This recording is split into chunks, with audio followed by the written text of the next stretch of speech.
വളരെ വിഷമത്തോടുകൂടെ ഇരിക്കുന്ന, നിരാശയോടുകൂടെ ഇരിക്കുന്ന, മനസ്സിനകത്ത് വളരെ വലിയ ഹെവിനെസ് അനുഭവിക്കുന്ന ചില കുടുംബങ്ങളോട് ഈ സന്ദേശത്തിലൂടെ ദൈവത്തിന്റെ ആത്മാവ് സംസാരിക്കുകയാണ്. നിങ്ങൾക്കെതിരെ ആരെ എതിർ പ്രാർത്ഥന നടത്തിയാലും, നിങ്ങൾ നന്നാകരുതെന്നും നിങ്ങളുടെ തലമുറകൾ ഗുണം പിടിച്ച് കാണരുതെന്ന് ആരൊക്കെ ആഗ്രഹിച്ചാലും, നിങ്ങളുടെ ആത്മീയ ജീവിതം തകർന്ന് തരിപ്പണമായി പോകണമെന്ന് ആരിച്ഛിച്ചാലും, എന്റെ ദൈവം നിങ്ങളുടെ മേൽ പ്രകാശം അയക്കുന്നിടത്തോളം കാലം ആരൊക്കെ നിങ്ങളുടെ ജീവിതത്തിന്റെ വഴിത്താരയിലെ ലൈറ്റ് ഓഫ് ചെയ്യാൻ ശ്രമിച്ചാലും പ്രകാശം മങ്ങത്തില്ല. അവന്റെ കരം നിന്റെ കൂടെ ഇരിക്കും. ദൈവത്തിന്റെ സന്നാഹം നിങ്ങളോടുകൂടെ ചലിക്കും. ഇത് ദൈവാത്മാവ് ആരോടൊക്കെയോ പറയുന്ന ദൂത. ആരൊക്കെയോ പ്രതീക്ഷകൾ അസ്തമിച്ചിരിക്കുന്നു. പ്രാർത്ഥിച്ചും വചനം കേട്ടും മടുത്തിരിക്കുന്നു. വചനം കേൾക്കുന്ന സമയത്ത്, പ്രാർത്ഥിക്കുന്ന സമയത്ത്, പ്രാർത്ഥന കേൾക്കുന്ന സമയത്ത് മാത്രമുള്ള ഒരു സ്വസ്ഥത, പിന്നത്തേതിൽ ഭയങ്കരമാകുന്ന നിരാശ. അങ്ങനെ ഇരിക്കുന്ന ചില കുടുംബങ്ങളോട് ഈ ആലോചന മറ്റാരോടുമല്ല, നിങ്ങളോട് തന്നെയാണ്. കർത്താവ് നിങ്ങൾക്ക് വേണ്ടി പ്രവർത്തിക്കും. ദൈവമക്കളുടെ ഇടയിൽ തന്നെ, പ്രാർത്ഥിക്കുന്നവരുടെ ഇടയിൽ തന്നെ വളരെ കോമൺ ആയി കേട്ടുവരുന്നതും ചോദിച്ചു വരുന്നതുമാകുന്ന ഒരു ചോദ്യമാണ്: എതിർ പ്രാർത്ഥനകൾ ഉണ്ടോ? എതിർ പ്രാർത്ഥനകൾ യാഥാർത്ഥ്യമാണോ? അഥവാ ഉണ്ടെങ്കിൽ എതിർ പ്രാർത്ഥനകൾ ഫലിക്കുമോ? ദൈവവചനത്തിന്റെ അടിസ്ഥാനത്തിൽ നമുക്ക് ഇന്നൊന്ന് പരിശോധിക്കാം. ഒരു 10 മിനിറ്റ് ഉള്ള ഒരു സന്ദേശമാണ്. മുഴുവനായി കേട്ടാൽ തീർച്ചയായിട്ടും നിങ്ങളുടെ ജീവിതത്തിൽ ഒരു ഐ ഓപ്പണിംഗ് ആയിരിക്കും. കേവലം ഒരു എതിർ പ്രാർത്ഥനയെ കുറിച്ച് മാത്രമല്ല ഞാൻ ഈ വീഡിയോയ്ക്കകത്ത് പറയുന്നത്. അതും കൂടെ നിങ്ങൾക്ക് വളരെ പ്രയോജനം ചെയ്യാൻ സാധ്യതയുണ്ട്. വീഡിയോയിലേക്ക് പോകുന്നതിന് മുൻപേ നിങ്ങൾക്ക് ഈ വീഡിയോ ബ്ലെസ്സിംഗ് ആകുകയാണെങ്കിൽ, അനുഗ്രഹമാകുകയാണെങ്കിൽ തീർച്ചയായിട്ടും നിങ്ങൾക്ക് പരിചയമുള്ളവരിലേക്ക് ഈ വീഡിയോ ഷെയർ ചെയ്യണം. ഇപ്പോൾ തന്നെ മടിയില്ലെങ്കിൽ ഒന്ന് ലൈക്ക് ചെയ്ത് താഴെ കാണുന്ന ഹൈപ്പ് എന്ന് പറയുന്ന ബട്ടണും കൂടെ ഒന്ന് പ്രസ് ചെയ്താൽ വീഡിയോ ഹൈപ്പ് ചെയ്യപ്പെടും, അനേകരിലേക്ക് എത്തപ്പെടും. ഈ വീഡിയോ ഒരുപാട് പേർക്ക് ചോദ്യങ്ങൾക്കുള്ള മറുപടികളായി മാറുകയും ചെയ്യും. ദൈവവചനത്തിലേക്ക് നോക്കിക്കഴിഞ്ഞാൽ എതിർ പ്രാർത്ഥനകൾ എന്നൊരു പദം കൊണ്ടല്ല അവിടെ കാണിച്ചേക്കുന്നത്. എതിർ പ്രാർത്ഥനകൾ എന്നൊരു വാക്ക് നമുക്ക് ബൈബിളിൽ കാണാനേ പറ്റത്തില്ല. എന്ന് പറഞ്ഞ് ദൈവത്തിന്റെ ജനത്തിന് എല്ലാവരും അനുകൂലമായിരുന്നു എന്നർത്ഥമില്ല. എന്തിനാണ് ഒരു വ്യക്തി എതിർ പ്രാർത്ഥനയ്ക്ക് മുതിരുന്നത്, അല്ലെങ്കിൽ അങ്ങനെ എന്തെങ്കിലും ഒരു നടപടിക്ക് വേണ്ടി എഴുന്നേൽക്കുന്നത്? മറ്റൊന്നിനുമല്ല, ആ ജനത്തോട് എന്തോ ഒരു അനിഷ്ടം. ആ ജനം അവിടെ വേണ്ട, ആ ജനം നന്നാകണ്ട, ആ ജനം അവിടെ വിട്ടു പോകണം ഇത്യാദി കാര്യങ്ങൾക്കായിരിക്കുമല്ലോ. ദൈവത്തിന്റെ വചനം പഠിക്കുമ്പോൾ സംഖ്യാപുസ്തകം 22-ാമത്തെ അധ്യായത്തിലും നമുക്ക് ഇങ്ങനെ ഒരു പ്രവൃത്തിയെ കുറിച്ച് നമുക്ക് കാണാനായി കഴിയും. മോവാബ് രാജ്യത്തെ രാജാവാകുന്ന ബാലാക്ക് എന്ന് പറയുന്ന മനുഷ്യൻ, രാജാവ് ബിലയാം എന്ന് പറയുന്ന പ്രവാചകനെ വിളിച്ചു വരുത്തുകയാണ്. സിപ്പോരിന്റെ മകനായ ബിലയാം. 22-ാമത്തെ അധ്യായം 5-ാമത്തെ വാക്യത്തിലാണ് ബിലയാമിനെ വിളിപ്പാൻ ദൂതന്മാരെ ബെഥോരിലേക്ക് അയക്കുന്നത്. ശ്രദ്ധിച്ചാട്ടെ, ദൈവം നടത്തുന്ന ജനത്തെ ശപിക്കാൻ ദൈവത്തോട് തന്നെ പ്രാർത്ഥിച്ച് ഈ ജനത്തെ ശാപഗ്രസ്തരാക്കാൻ വേണ്ടി ബാലാക്ക് പുറപ്പെട്ടു കഴിഞ്ഞാൽ ജീവനുള്ള ദൈവം അതിന് സമ്മതിക്കുമോ? എന്നെ ഒന്ന് ശ്രദ്ധിച്ചാട്ടെ. പലരുടെയും എതിർപ്പുകളും, പലരുടെയും എതിർ പ്രാർത്ഥനകളും, പലരുടെയും ചില ദുഷ്കർമ്മങ്ങളൊക്കെ ഭയന്നിരിക്കുന്ന ചില ദൈവമക്കളെങ്കിലും ഈ മീറ്റിങ്ങിനകത്തുണ്ട് എന്ന് ഞാൻ വ്യക്തമായി മനസ്സിലാക്കുന്നുണ്ട്. എന്നെ ഒന്ന് ശ്രദ്ധിക്കണമേ. ദൈവത്തിന്റെ പ്രവാചകനെയാണ് ബാലാക്ക് വിളിച്ചു വരുത്തിയിരിക്കുന്നത്. എന്തിനാണ്? നീ ഇസ്രായേലിനെ നോക്കി ശപിക്കണം. ഇത് ഒരു തരം എതിർ പ്രാർത്ഥനയാണ്. എന്ന് പറഞ്ഞാൽ എന്താണെങ്കിലും മുടിഞ്ഞു പോകട്ടെ എന്നോ നന്നാകരുതെന്നോ പറയുന്നൊരു വാക്ക്, അത് പ്രാർത്ഥന രൂപത്തിൽ ആകണമെന്നില്ല. പക്ഷെ ഒരു വ്യക്തിയെ നോക്കി അതങ്ങനെ സംഭവിക്കട്ടെ എന്നുള്ള ശാപം, ആ ഒരു ശാപവാക്ക് ഇതിനെ എതിർ പ്രാർത്ഥനയുടെ ഗണത്തിൽ നമുക്ക് പെടുത്താനായി കഴിയുന്നതാണ്. കാര്യം എന്താണ്? ഇത് നടക്കണം എന്നുള്ള ഒരു ആവശ്യത്തോടുകൂടെ ചെയ്യുന്ന ഒരു പ്രവൃത്തിയാകൊണ്ട് ഇതൊരു തരം പ്രാർത്ഥനയാണ്. നോക്കിയാട്ടെ, നിങ്ങൾക്കെതിരെ നിങ്ങളുടെ തലമുറകളെ നോക്കി, നിങ്ങളുടെ കുടുംബത്തെയും കുടുംബജീവിതത്തെ നോക്കി, നിങ്ങളുടെ പ്രവർത്തന മണ്ഡലങ്ങളെ നോക്കി ആരെങ്കിലും നന്നാകരുതെന്ന് ആഗ്രഹിച്ചിട്ടുണ്ടെങ്കിൽ ഞാൻ ദൈവശക്തിയിൽ നിറഞ്ഞ് ഞാൻ പറയുന്നു, അതവിടെ നടക്കാൻ പോകുന്നില്ല. കാര്യം എന്താ? ഈ മോവാബ് വന്ന് കൂടിയിരിക്കും, മോവാബ് ദേശത്തേക്ക് വന്നെത്തിയിരിക്കുന്ന ജനം ദൈവത്തിൻ്റെതാണ്. ഈ ജനം ദൈവത്തിൻ്റെതാണ്. ഒന്ന് ടൈപ്പ് ചെയ്യാൻ പറ്റും: ഞാൻ ദൈവത്തിന്റെ ജനമാണ്. ബാലാക്കിന്റെ ചിന്ത എന്താണെന്നറിയാമോ? അവരെ അനുഗ്രഹിക്കുന്ന ദൈവത്തെക്കാൾ ശാപം കൊണ്ടുവരുന്ന ഒരു ദൈവം ഉണ്ടെന്നുള്ളതാണ് ചിലരുടെയൊക്കെ ഒരു മിഥ്യാധാരണയാണ്. അനുഗ്രഹിക്കുന്ന, അതാണല്ലോ ഇപ്പൊ ബാലാക്കിന്റെ ഉദ്ദേശം, ഈ ജനത്തെ ശപിക്കണം. അപ്പോ അനുഗ്രഹിക്കുന്ന ദൈവത്തെക്കാൾ ശപിക്കുന്ന ഒരു ദൈവമുണ്ട് എന്ന ഒരർത്ഥം അതിനകത്ത് ബാലാക്ക് കൊടുക്കുന്നുണ്ട്. എന്നെ ഒന്ന് സൂക്ഷിച്ചു നോക്കി. അനുഗ്രഹിക്കുന്ന ഒരു ദൈവത്തെ കുറിച്ചാണ് ഞാൻ സംസാരിച്ചുകൊണ്ടിരിക്കുന്ന. അർത്ഥം, ശപിക്കുന്ന ദൈവത്തെക്കാൾ അനുഗ്രഹിക്കുന്ന ഒരു ദൈവത്തെയാണ് ഞാൻ സേവിക്കുന്നത്. നിങ്ങൾ എത്ര പേര് അങ്ങനെ ഒരു ദൈവത്തെ സേവിക്കുന്നുണ്ട്? ശപിക്കുന്ന ദൈവത്തെ. അടുത്തൊരു ദൂതും കൂടെ പറയാം. ഏത് ശാപം പിടിച്ച ഭവനത്തിനകത്ത് എന്റെ ദൈവവും ദൈവത്തിന്റെ വചനവും ഇറങ്ങുമോ, ആ കുടുംബവും ആ വ്യക്തിയും ശാപത്തിൽ നിന്ന് അനുഗ്രഹത്തിലേക്ക് കൺവേർട്ടായ ചരിത്രമേ ഉള്ളൂ. എന്റെ വാക്കിന് നിങ്ങൾ പൊരുത്തപ്പെടുന്നുണ്ടെങ്കിൽ ആമേൻ ടൈപ്പ് ചെയ്യുക. അതെ, ഏതു കുടുംബത്തിൽ, നിങ്ങൾ എന്നെ തന്നെ നോക്കിയാൽ മതി, വേറെ ആരെയും നിങ്ങൾക്ക് നോക്കണ്ട, എന്നെ തന്നെ നോക്കിയാൽ മതി. ശാപം പിടിച്ചിരുന്ന കുടുംബത്തിൽ, പൈശാചിക വാഴ്ചകൾ നടന്നിരുന്ന കുടുംബത്തിൽ, അന്ധകാര ശക്തികൾ അരങ്ങുവാണിരുന്ന കുടുംബത്തിൽ, പൈശാചിക ആത്മാക്കളാൽ നിയന്ത്രിക്കപ്പെട്ടിരുന്ന ഒരു കുടുംബത്തിൽ ദൈവത്തിന്റെ വചനവും ദൈവ സാന്നിധ്യവും ഇറങ്ങിയപ്പോൾ ഞാൻ ഇന്ന് നിങ്ങളുടെ മുമ്പിൽ ഒരു അനുഗ്രഹമായി ഇരിക്കുന്നത് പോലെ ഏതൊരു ഭവനത്തിനകത്ത്, ഏതൊരു വ്യക്തിയുടെ മേൽ, ഏതൊരു കുടുംബത്തിൽ, കുലത്തിൽ ദൈവത്തിന്റെ വചനവും ദൈവനാമവും ശക്തിയോടെ ഇറങ്ങുമോ അവിടെ നിലനിൽക്കുന്ന എത്ര പാരമ്പര്യ ശാപങ്ങളും അനുഗ്രഹത്തിലേക്ക് തിരിഞ്ഞു വരും. ഇത് ഞാൻ ദൈവാത്മാവിൽ ചിലതേക്ക് കൈമാറിക്കൊണ്ടിരിക്കുകയാണെന്ന് എനിക്ക് നല്ല ബോധ്യമുണ്ട്. അവൻ അവൻ അവൻ അവൻ നിങ്ങളുടെ പിൻതലമുറകളെ എടുത്തു നോക്കുമ്പോൾ, കാലം കഴിഞ്ഞു പോയവരുടെ കുടുംബ പരമ്പരകളെ തന്നെ എടുത്തു നോക്കുമ്പോൾ അവരൊക്കെ വല്ലാത്ത നിലകളിൽ പട്ടുപോയ ചരിത്രമാണ് നിങ്ങൾക്ക് അറിയാവുന്നുള്ളതെങ്കിൽ നിങ്ങൾ മുതൽ ആ ചരിത്രം മാറാൻ പോകുവാണ്. നിങ്ങളുടെ തലമുറകളിലേക്ക് അത് ട്രാൻസ്ഫർ ആകാതെ, ആ പാരമ്പര്യ ശാപം ട്രാൻസ്ഫർ ആകാതെ, ആ ശാപവാക്കുകൾ ട്രാൻസ്ഫർ ആകാതെ, എതിർ പ്രാർത്ഥനകൾ ട്രാൻസ്ഫർ ആകാതെ, ദുഷ്കർമ്മങ്ങൾ ട്രാൻസ്ഫർ ആകാതെ ഡെലിവർ ചെയ്യുന്ന ഒരു ദൈവത്തിന്റെ ശബ്ദമാണ് ഇന്ന് പ്രിയപ്പെട്ട കുടുംബം കേട്ടോണ്ടിരിക്കുന്നത്. Praise the lord. ബിലയാം പറഞ്ഞൊരു വാക്കുണ്ട്, ബാലാക്കെ ശപി. ബിലയാമിനോട് പറയാം, ബിലയാമെ ശപിക്കുക. ബാലാക്ക് പറയാം, ശപിക്കുക. ആ ജനം പട്ടുപോട്ടെ, താഴ്വരെ വെച്ച് തന്നെ പട്ടുപോട്ടെ. ബിലയാം ചോദിച്ചൊരു ചോദ്യമുണ്ട്. ഞാൻ ഒരു ചോദ്യം ബാലാക്ക് രാജാവിനോട് ചോദിച്ചോട്ടെ. ദൈവം അനുഗ്രഹിച്ചതിനെ ഞാൻ എങ്ങനെ ശപിക്കും? ഓ ഹല്ലേലൂയ. 23-ാമത്തെ അധ്യായം 8-ാമത്തെ വാക്യത്തിൽ നിങ്ങൾക്കത് കാണാം. ദൈവം അനുഗ്രഹിച്ചതിനെ ഞാൻ എങ്ങനെ ശപിക്കും? എന്തോ ചെയ്യണം സുഹൃത്തെ? എന്തോ ചെയ്യണം? നിങ്ങൾക്കെതിരെയുള്ള ദുഷ്കർമ്മങ്ങൾ ഫലിക്കാതിരിക്കാൻ എന്തോ ചെയ്യണം? നിങ്ങൾക്കെതിരെയുള്ള വെല്ലുവിളികൾ തകർന്നു പോകാൻ എന്തോ ചെയ്യണം? നിങ്ങൾക്കെതിരെയുള്ള എതിർ പ്രാർത്ഥനകൾ ഉണ്ട് എന്ന് നിങ്ങൾ അസ്വസ്ഥപ്പെടുന്നെങ്കിൽ ആ എതിർ പ്രാർത്ഥനകൾ തകർന്നു പോകാൻ എന്തോ ചെയ്യണം? മനുഷ്യരുടെ അസൂയകൾ പൊട്ടിപ്പോകാൻ എന്തോ ചെയ്യണം? ഇതിൽ നിന്നൊക്കെ വിധിക്കാൻ വേറൊന്നുമല്ല, ദൈവത്തിന്റെ അനുഗ്രഹം പ്രാപിക്കുക. കുഞ്ഞെ, ദൈവത്തിന്റെ അനുഗ്രഹം പ്രാപിക്കുക എന്ന് പറഞ്ഞാൽ പിന്നെ ഷീറ്റിട്ട വീട് മാറി കൊട്ടാരം, ഈ മാരുതി 800 മാറി BMW, ഇത് മാത്രമാണ് ദൈവത്തിന്റെ അനുഗ്രഹം നിങ്ങൾ കാണരുത്. അത് കാണും, അതൊക്കെ നമ്മൾ വരും. നമ്മൾ തന്നെയാണ് അതൊക്കെ ഉപയോഗിക്കേണ്ടത്. BMW ഉപയോഗിക്കേണ്ടതും കൊട്ടാരത്തിൽ വസിക്കേണ്ടതൊക്കെ ദൈവത്തിന്റെ മക്കൾ തന്നെയാണ്. എനിക്കതിന് രണ്ട് പക്ഷമേ ഇല്ല.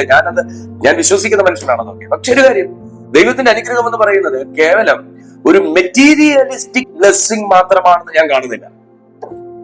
അയ്യോ, ഞാൻ ഇന്ന് നിങ്ങളുടെ മുമ്പിൽ ആയുസ്സോടും ആരോഗ്യത്തോടും ഇരുന്ന് ഈ വചനം പറഞ്ഞു തരുന്നത് ദൈവത്തിന്റെ അനുഗ്രഹം ഉള്ളത് കൊണ്ടല്ലേ. അപ്പൊ അതൊരു അനുഗ്രഹമല്ലേ?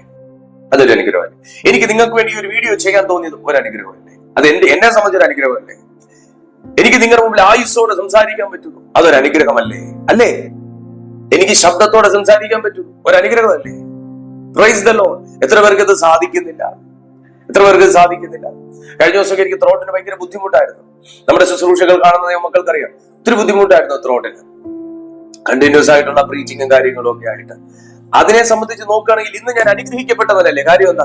എനിക്ക് നിങ്ങളോട് ഇത്രയും ശബ്ദമെടുത്ത് സംസാരിക്കാൻ പറ്റുന്നു. അപ്പോ നമ്മുടെ ജീവിതത്തിൽ നമ്മുടെ ബാങ്ക് അക്കൗണ്ട് നോക്കിയോ, നമ്മുടെ കാറിന്റെ വലിപ്പം നോക്കി എത്ര സീറ്റാന്ന് നോക്കിയോ, നമ്മുടെ വീടിന്റെ സ്ക്വയർ ഫീറ്റ് നോക്കിയോ മാത്രം ഞാൻ ദൈവത്തിൽ അനുഗ്രഹിക്കപ്പെട്ടു നോ, അല്ല. ശരിയായ അനുഗ്രഹം എന്ന് പറയുന്നത് നിങ്ങൾ ഇത് ആയുസ്സോടെ ഇരിക്കുന്നു, ഈ വചനം കേൾക്കുന്നു, ഇതൊരു അനുഗ്രഹമല്ലേ? ഈ വചനം നിങ്ങൾ കേൾക്കുന്നു, ഇതൊരു അനുഗ്രഹമല്ലേ? അപ്പൊ ബിലയാം ചോദിക്കുകയാണ്, ബാലാക്കെ നീ വൈകാരികമായി സംസാരിക്കുന്ന എനിക്ക് മനസ്സിലാവുന്നു, പക്ഷെ ഒരു കാര്യം ഞാൻ ചോദിച്ചോട്ടെ, ശപിക്കണമെന്ന് എനിക്ക് ആഗ്രഹം ഉണ്ടേ പോലും ഞാനൊരു പണി ചെയ്താൽ അത് നടക്കണ്ടേ? ദൈവം അനുഗ്രഹിച്ചതിനെ ഞാൻ എങ്ങനെയാണ് ശപിക്കുന്നത്?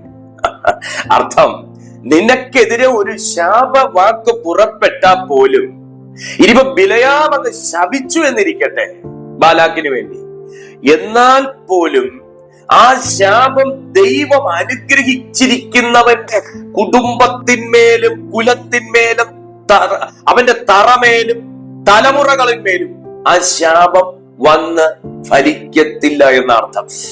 എന്നെ ഒന്ന് ശ്രദ്ധിച്ച് കേൾക്കുന്ന ചില ദൈവമക്കളുണ്ട്. ദൈവാത്മാവിൽ ഈ ദൂത് താങ്കളിലേക്ക് ഞാൻ കൈമാറുകയാണ്. നിങ്ങൾ ഏത് നിലയിൽ വേണം ഈ ദൂത് എടുത്തോ, ഏത് സ്പിരിറ്റിൽ നിങ്ങൾക്ക് എത്ര എനർജി ആ സ്പിരിറ്റിൽ നിങ്ങൾ അനുഭവിക്കുന്നോ നിങ്ങൾ എടുത്തോ. ഞാൻ ദൈവാത്മാവിൽ ഞാനും അത് യേശുവിന്റെ നാമത്തിൽ റിസീവ് ചെയ്ത് പറയുകയാണ്. ദൈവം അനുഗ്രഹിച്ചിരിക്കുന്നവന്റെ മിനിസ്ട്രിയുടെ മേലോ, ശുശ്രൂഷയുടെ മേലോ, ആയുസ്സിന്റെ മേലോ, ആരോഗ്യത്തിന്റെ മേലോ, കുടുംബത്തിന്റെ മേലോ, കുഞ്ഞുങ്ങളുടെ മേലോ, ഭവനത്തിന്റെ മേലോ, വസ്തുക്കളുടെ മേലോ, അനുഗ്രഹത്തിന്മേലോ ഒരു ദുഷ്ടന്റെ വാക്കോ ശാപമോ ഇരിക്കത്തില്ല. ഇന്ന് അതിനകത്ത് കിടന്ന് ഉഴലുന്ന ചില ദൈവമക്കളെ ഈ വചനത്തിന്റെ ശക്തി ഇറങ്ങി വെടിവിക്കുകയാണ്. Oh my lord Jesus, hallelujah. അതുകൊണ്ടാണ് തിരുവെഴുത്ത് പറയുന്നത്, ആഭിചാരം യാക്കോബിനെ ഏൽക്കത്തില്ല, ലക്ഷണവിദ്യ ഇസ്രായേലിന് വലിക്കത്തുമില്ല. സംഖ്യാപുസ്തകം 23:23 വായിച്ചു നോക്കിയാൽ മതി. ആഭിചാരം യാക്കോബിനെ, അപ്പൊ ആഭിചാരം ചെയ്യത്തില്ല എന്നല്ല, ചെയ്താലും ഏൽക്കൂല. ലക്ഷണവിദ്യ ഇല്ല എന്നല്ല, ആ ശാസ്ത്രം നോക്കിയാലും ഒന്നും ഫലിക്കില്ല. Praise the Lord. എന്നെ മനസ്സിലാക്കുന്നുണ്ട്, നമ്മൾ സേവിക്കുന്ന ദൈവത്തിന് വരച്ച് കാണിക്കാനൊന്നും പറ്റത്തില്ല. ദൈവത്തിന്റെ കയ്യിൽ ഒരു വാള് കൊടുത്തോ കുന്തം കൊടുത്തോ ഒന്നും നമുക്ക് കാണിക്കാനൊക്കത്തില്ല ദൈവത്തിന്റെ ശക്തിയെ. പക്ഷേ വെളിപ്പെടുത്താം. മനസ്സിലാവുന്നോ? വെളിപ്പെടുത്താം. എനിക്കിപ്പോ ഒരു ദൈവത്തെ നിങ്ങൾക്ക് അറിയാവോ, ഞാൻ സേവിക്കുന്ന ദൈവം ഇതാ എന്ന് പറഞ്ഞ് എനിക്ക് നിങ്ങളെ കാണിച്ചാൽ എനിക്ക് രൂപം അറിയത്തില്ല ദൈവത്തിന്റെ, എനിക്ക് രൂപം അറിയത്തില്ല. അല്ലെ ഞാൻ നിങ്ങളെ ഒന്ന് എൻകറേജ് ചെയ്തേനെ, ഒരു വാളും ഒരു വടിയും ഒക്കെ കൊടുത്ത് ഞാൻ നിങ്ങൾക്ക് ഇതാണ് എന്റെ ദൈവം എന്ന് കാണിച്ചാൽ, പക്ഷെ ജനം പറയുന്നു എനിക്ക് അങ്ങനെ വരയ്ക്കാനൊക്കത്തില്ല. കാരണം വരയ്ക്കുന്നതിന് കണ്ണുണ്ടെങ്കിൽ കാണുന്നില്ല, മൂക്കുണ്ടെങ്കിൽ മണക്കുന്നില്ല, വായുണ്ടെങ്കിൽ സംസാരിക്കുന്നില്ല, കൈയുണ്ടെങ്കിൽ തൊടുന്നില്ല, കാലുണ്ടെങ്കിൽ നടക്കുന്നുമില്ല. പക്ഷേ ഞാനൊരു വാക്ക് പറഞ്ഞാൽ ചലിക്കും, അതെനിക്കറിയാം. ഓ ഹല്ലേലൂയ. ഞാനൊരു വാക്ക് പറഞ്ഞാൽ ചലിക്കും, ഞാനൊരു കാര്യം പറഞ്ഞാൽ സ്വർഗം അത് ചെയ്യും. അങ്ങനെ ചെയ്യുന്ന ഒരു ദൈവത്തെ എനിക്കറിയാം. കാരണം ഇരുട്ടിന്റെ ശക്തികൾക്ക് പരിധിയിടുന്ന ഒരു ദൈവമാണ്. ടൈപ്പ് ചെയ്തോ, ഇരുട്ടിന്റെ ശക്തികൾക്ക് പരിധിയിടുന്ന ഒരു ദൈവമാണ്. ഇരുട്ടിന്റെ ശക്തികൾക്ക് പരിധിയിടുന്ന ഒരു ദൈവം. ദൈവം വളരെ പരിധി വെച്ചിട്ടുണ്ട്. ഒരു തിന്മയും നിങ്ങളോട് അടുക്കാതിരിക്കാൻ തക്കവണ്ണം ദൈവം പരിധി വെച്ചിട്ടുണ്ട്. Hallelujah, praise the Lord. എതിർ പ്രാർത്ഥനകൾ വളരെ ശക്തമായി ദൈവമക്കളെ ഭയപ്പെടുത്താൻ ഈ ലൂക്കോസിന്റെ സുവിശേഷം 22-ാമത്തെ അധ്യായം അതിന്റെ 31-32 വാക്യം നമ്മൾ വായിക്കുന്ന സമയത്ത്, ലൂക്കോസിന്റെ സുവിശേഷം 22-ാമത്തെ അധ്യായം 31-32 വാക്യം വായിക്കുന്ന സമയത്ത് നമുക്ക് കാണാൻ പറ്റും അവിടെ ഒരു പ്രാർത്ഥന, എതിർ പ്രാർത്ഥന കാണാൻ പറ്റും. ആരാ? സാത്താൻ ദൈവത്തോട് അപേക്ഷിക്കുന്ന അപേക്ഷയാണ്. സാത്താൻ ദൈവത്തോട് എന്തിനാണെന്നറിയാമോ? ശിമോനെ ശിമോനെ, സാത്താൻ നിങ്ങളെ ഗോതമ്പ് പോലെ പാറ്റേണ്ടതിന് അപേക്ഷ ചോദിച്ചു. ഞാനോ നിന്റെ വിശ്വാസം പോയി പോകാതിരിക്കാൻ ദൈവത്തോടാണ്. അപ്പൊ രണ്ട് പ്രാർത്ഥനകളും പോകുന്നത് ദൈവത്തോടാണ്. മനസ്സിലാവും? കർത്താവിൽ ഉറച്ചു നിൽക്കുന്ന ഒരു മനുഷ്യനെ പാറ്റിക്കളയാൻ വേണ്ടി കൽപ്പന ചോദിച്ചു. ആരോട്? ദൈവം. ഞാനിവിടെ പാറ്റട്ടെ. കാര്യം എന്താ? ഇവൻ ഒരു ഇരുഹൃദയ ടൈപ്പായി പത്രോസ്. നമുക്കെതിരെ ശത്രു ആക്റ്റീവ് ആകുന്ന എപ്പോഴാന്ന് ചോദിച്ചാ നമ്മുടെ ഈ ബലഹീന നിമിഷങ്ങളിലൊക്കെയാണ്. മനസ്സിലാവുന്നുണ്ട്?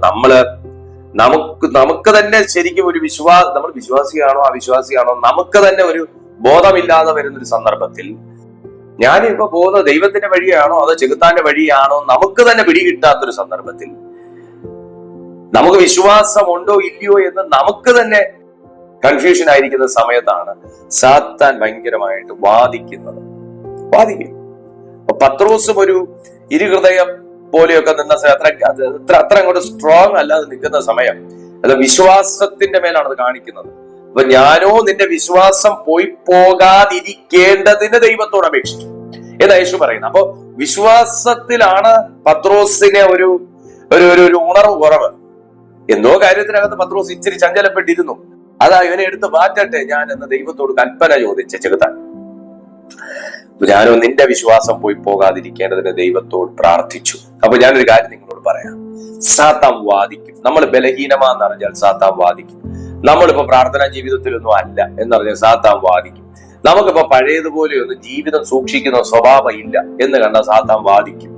നമുക്ക് പഴയതുപോലെയൊന്നും അത്ര ആക്റ്റീവ് അല്ല ദൈവിക കാര്യങ്ങളിൽ എന്ന് കണ്ട സാത്താൻ വാദിക്കും. അതിന് ഏറ്റവും വലിയ തെളിവ് പത്രോസിനെ ഞാൻ അങ്ങ് എടുത്തോട്ടെ എന്ന് ചോദിച്ചു. കാര്യം ഇവനിലെ സഭ പണിയുന്നത്. പത്രോസിലൂടെ ഉണർവ് അപ്പോസ്തല പ്രവൃത്തി നടക്കുമെന്നും ഒറ്റ പ്രസംഗത്തിൽ 3000-5000 കയറി മുങ്ങി രക്ഷിക്കപ്പെടുമെന്നും സ്നാനമേറ്റ് ദൈവകൃപയിലേക്ക് തിരിയുമെന്നും ഒക്കെ നേരത്തെ അറിഞ്ഞ സാത്താൻ എളുപ്പം ഇവനെ അങ്ങ് പത്രോസിനെ തട്ടുന്നതായി എളുപ്പം. ഭവനത്തിൽ ഏറ്റവും നന്നായി പ്രാർത്ഥിക്കുന്നതും വിശുദ്ധിയോടെ ജീവിക്കുന്നതും ദൈവകാര്യങ്ങളിൽ തൽപരരായിരിക്കുന്നതും താങ്കളാണെങ്കിൽ ആദ്യം താങ്കൾക്കെതിരെ തന്നെ ശത്രുവിന്റെ വാ തുറക്കും. പക്ഷെ ദൈവം അത് അടയ്ക്കും. ഇന്ന് നിങ്ങൾക്കും നിങ്ങളുടെ കുടുംബത്തിനും എതിരെ തുറന്നിരിക്കുന്ന ചില സിംഹങ്ങളുടെ വായ ദൈവം അടയ്ക്കും. നിങ്ങൾക്കെതിരെ തുറന്നിരിക്കുന്ന ചില എതിർവാക്കുകളെ ദൈവം തകർക്കും. നിങ്ങൾക്കെതിരെ ചലിക്കുന്ന ചില നാവുകളെ ദൈവം ബന്ധിക്കും. Praise the Lord. Hallelujah. സാത്താൻ അപേക്ഷിച്ചു, യേശുവും അപേക്ഷിച്ചു. പക്ഷെ പത്രോസ് വീണെങ്കിലും നശിച്ചില്ല. കാര്യം എന്താ? യേശുവിന്റെ പ്രാർത്ഥനയുടെ കവറിംഗ് ഉണ്ടായിരുന്നു. പത്രോസ് ഒന്ന് വീണു വീഴ്ച വിശ്വാസത്തിൽ, പക്ഷെ വീണ്ടും എഴുന്നേറ്റു. പ്രാർത്ഥനയുടെ കവർ, യേശുവിന്റെ പ്രാർത്ഥനയുടെ കവറിംഗ് ഉണ്ടായിരുന്നു. എതിർ പ്രാർത്ഥനയേക്കാൾ വളരെ ഫലം ചെയ്യുന്ന പ്രാർത്ഥനയാണ് മധ്യസ്ഥ പ്രാർത്ഥന. എതിർ പ്രാർത്ഥനയേക്കാൾ ഫലം ചെയ്യുന്ന ശക്തമായ പ്രാർത്ഥനയാണ് മധ്യസ്ഥ പ്രാർത്ഥന. നമ്മുടെ സൂമിലൊക്കെ വെച്ചാൽ പലർക്കും കയറാൻ വയ്യ. മധ്യസ്ഥ പ്രാർത്ഥനയ്ക്കൊന്നും താല്പര്യമേ ഇല്ല. വചന ശുശ്രൂഷയോട് കാണിക്കുന്ന അത്ര പോലും താല്പര്യം മധ്യസ്ഥ പ്രാർത്ഥനയോടില്ല. നിങ്ങളുടെ ഈ പ്ലാറ്റ്ഫോമിൽ വെക്കാറുണ്ട് ഇടയ്ക്കിടയ്ക്ക് സൂം മീറ്റിംഗ്. അല്ല, എന്നും സൂം മീറ്റിംഗ് എല്ലാ ദിവസവും ഉണ്ട്. മധ്യസ്ഥ പ്രാർത്ഥനകളൊക്കെ വെക്കാറുണ്ട്. പക്ഷെ അന്നേരം കയറാൻ താല്പര്യമില്ല. സമയം ഉണ്ടെങ്കിലും താല്പര്യമില്ല. സമയം ഇല്ലാത്തവർ ഒരുപാട് പേരുണ്ട്.